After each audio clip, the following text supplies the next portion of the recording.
Hello everyone, welcome back to our channel Bioverse the universe of biology. और आज हम chromatography lecture का 4th lecture देखेंगे और इसमें हम जानेंगे एफिनिटी क्रोमेटोग्राफी के बारे में।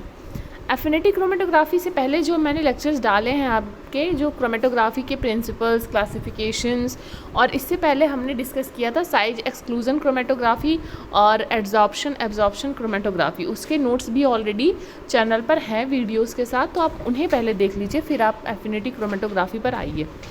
तो चलिए स्टार्ट करते हैं।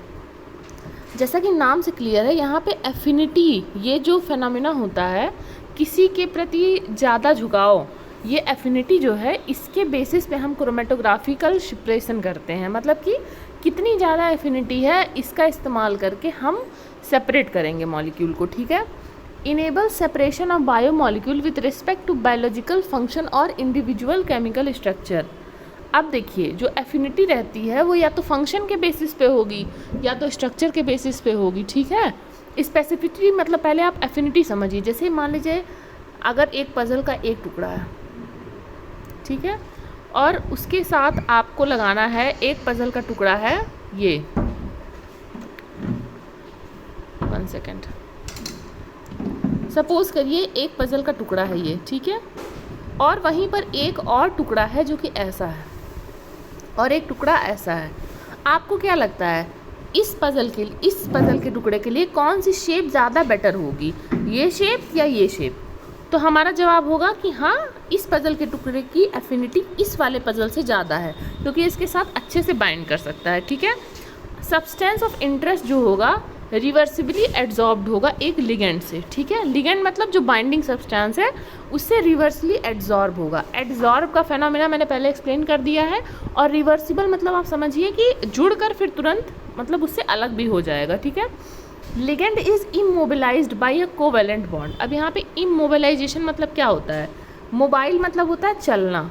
तो अगर कोई इमोबाइल है मतलब एक जगह बैठा हुआ है, तो उसे इमोबिलाइज करेंगे। जो हमारा बाइंडिंग है, बाइंडिंग एलिमेंट है, बाइंडिंग सब्सटेंस है, उसका मतलब उसकी गति को हमें रोकना है, उसे एक जगह स्थिर करना है, इमोबिलाइज करना है। तो कैसे किया जाएगा?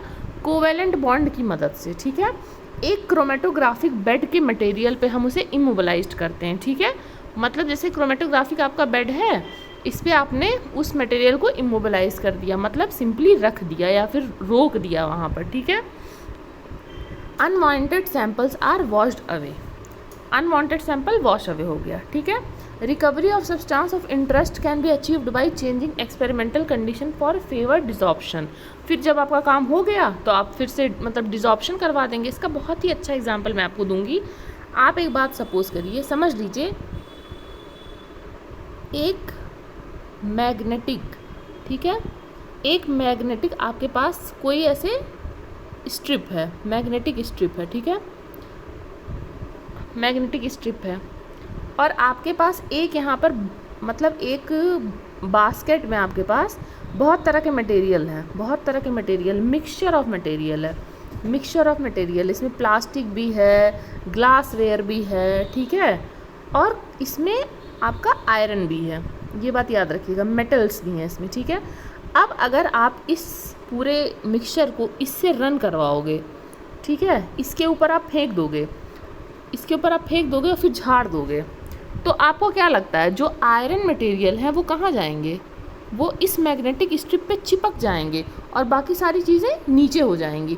तो इस तरह से आयरन को हमने इस बकेट में से सेपरेट कर लिया, बिल्कुल सेपरेट कर लिया। तो इसी तरह से, क्योंकि आयरन की और मैग्नेट की एक दूसरे के प्रति क्या है? एफिनिटी है। ये दोनों एक दूसरे को मतलब फेवर करते हैं, इन दोनों का एक दूसरे से ज़्यादा स्ट्रॉन्ग बॉन्ड है। तो इसी तरीके से काम करती है हमारी एफिनिटी क्रोमेटोग्राफी। उसके बाद में हम देखते हैं कि स्टेप्स क्या क्या हो सकते हैं।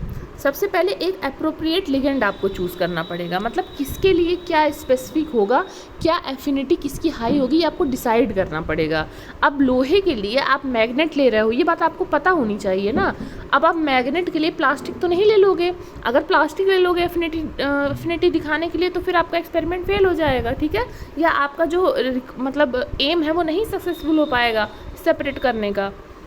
तो पहले आपने एक एप्रोप्रिएट लिगेंड ले लिया, फिर उसे इमोबिलाइज कर दिया सब प्रोटीन मैट्रिक्स पे, ठीक है, जो आपका मैट्रिक्स है उस पर इमोबिलाइज कर दिया, फिर बाइंडिंग करवाई गई मॉलिक्यूल ऑफ इंटरेस्ट की लिगेंड के साथ में, ठीक है। तो इस तरह से जो मॉलिक्यूल ऑफ इंटरेस्ट है यहाँ पे क्या हो गया, आयरन हो गया, और लिगेंड हमारा क्या हो गया, मैग्नेट हो गया।